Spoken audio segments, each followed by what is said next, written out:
अस्सलाम वालेकुम नाज़रीन, आप देख रहे हैं तामील इरशाद और मैं हूं आपका मेज़बान आदिल शबीर। कश्मीर की अगर बात की जाए, यहाँ पे अनएम्प्लॉयमेंट रेट हर दिन बढ़ती ही जा रही है।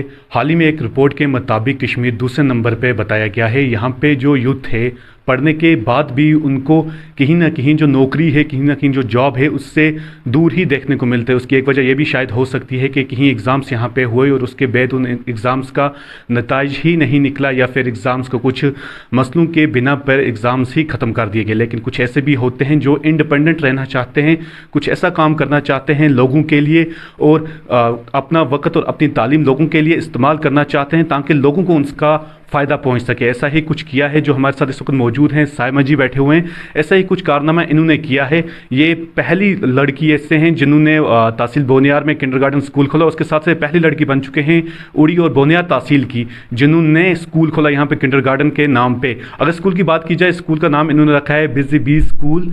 मज़ीद हम इनसे भी जानते हैं इसके बारे में। सबसे पहले आपका वेलकम है तामिल इरशाद में। Thank you. अस्सलाम वालेकुम। आप मुझे बताइए, एक इंडिविजुअल आइडिया था आपका, आप अकेले आ गया पहले। अगर बात की जाए खास तौर पे, आपने यही आइडिया क्यों चुना? और भी बहुत सारे ऐसे आपके पास रास्ते थे, आप कुछ और बिजनेस भी सेटअप कर सकते थे, लेकिन आपने एक किंडरगार्टन स्कूल चुना यहाँ पे। क्या वजह थी? जी, पहले तो शुक्रिया आपका यहाँ पर आने के लिए, मुझे कैप्चर करने के लिए। ये आइडिया मेरा और मेरी सिस्टर का, मेरे से बड़ी हैं, उनका मिलकर था। मेरी सिस्टर ने भी पीजी बीएड किया है और मैंने भी एमएससी लवली प्रोफेशनल यूनिवर्सिटी से किया है। उसके बाद मैंने बीएड किया। तो मैंने जब बाहर बारामूला के लोगों के साथ भी पढ़ा, श्रीनगर के लोगों के साथ, जम्मू के लोगों के साथ, तो मुझे लगा कि हमारे एरिया में किसी चीज़ की कमी है। मैंने खुद ये चीज़ फील की और मैं नहीं चाहती थी कि वो कमी आगे भी चलती रहे। तो मुझे यही था कि मैं अपने जगह के लोगों के लिए, बच्चों के लिए कुछ करूं। तो इसीलिए ये आइडिया मेरे दिमाग में आया कि एक तो हम पढ़े लिखे हैं, गवर्नमेंट पे 100% डिपेंड नहीं रह सकते जॉब के लिए। तो हमें एक तो अपने लिए भी कुछ करना चाहिए, और जो बाकी की अनएम्प्लॉयड यूथ है, हमारी तरह पढ़े लिखे हैं, उनके लिए भी कुछ जॉब्स हमें खुद जनरेट करने चाहिए। इस तरह से ये आइडिया मेरे दिमाग में आया। अगर बात की जाए फैमिली की, किस तरह से फैमिली को आप देखते हो इस आइडिया में? जब आपने ये आइडिया शेयर किया होगा, डिस्कस किया होगा, फैमिली किस तरह से उनका सपोर्ट रहा? मेरी फैमिली का 100% मेरे साथ सपोर्ट रहा। हम 4 बहनें हैं, एक भाई है। तो 100% सपोर्ट रहा मेरी फैमिली का हमारे साथ।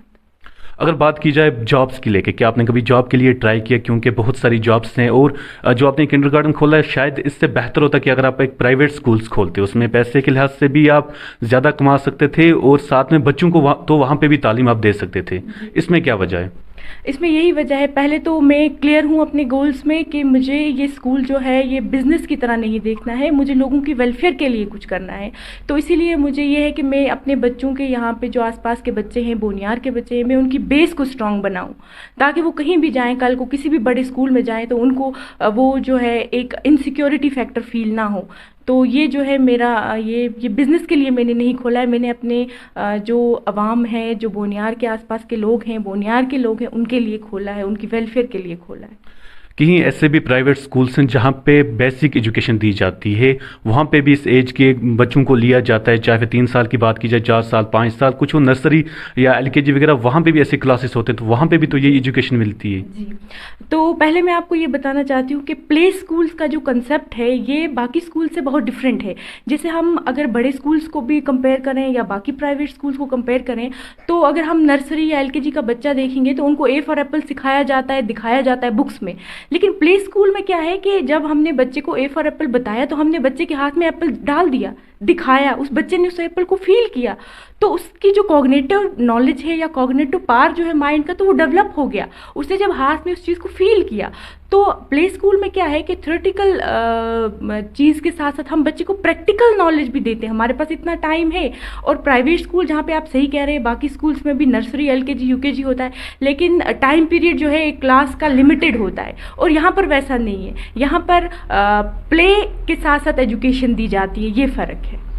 जहाँ पे अगर बात की जाए पेरेंट्स की, किस तरह से आपको लगता है कि जो यहाँ के पेरेंट्स हैं वो आपकी सपोर्ट करेंगे? क्योंकि ये तहसील बोनियार में पहला किंडरगार्टन स्कूल ओपन हुआ है, उनके लिए कुछ? जी, मैं यही कहती हूँ कि पेरेंट्स खुद आएँ, इस चीज़ को फील करें, वो देखें, उनको ज़बरदस्ती नहीं है, वो आएँ और ख़ुद चीज़ें देखें, और फिर अपने बच्चों के फ्यूचर के हिसाब से वो अपने बच्चों को यहाँ पर एडमिट करें। और एक बात मैं आपके ज़रिए और बताना चाहती हूँ कि हमें आज से एडमिशन स्टार्ट किए हैं अपने स्कूल में, लेकिन विंटर वेकेशंस की फ़ीस जो है वो बिल्कुल हम नहीं लेंगे, लेकिन विंटर्स का जो काम है, जो असाइनमेंट्स है, वो वीकली बच्चों को दिए जाएंगे, लेकिन उनसे कोई फ़ी चार्ज नहीं की जाएगी। हम जो अपनी मंथली फ़ी है वो मार्च से स्टार्ट करेंगे।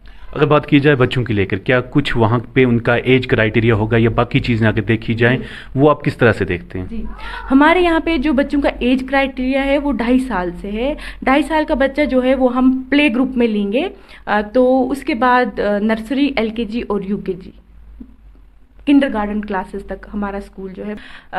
मैंने नौकरी के लिए भी, गवर्नमेंट जॉब्स के लिए भी अप्लाई किया, लेकिन फिर वही बात आती है कि अनएम्प्लॉयमेंट रेट इतना ज़्यादा है।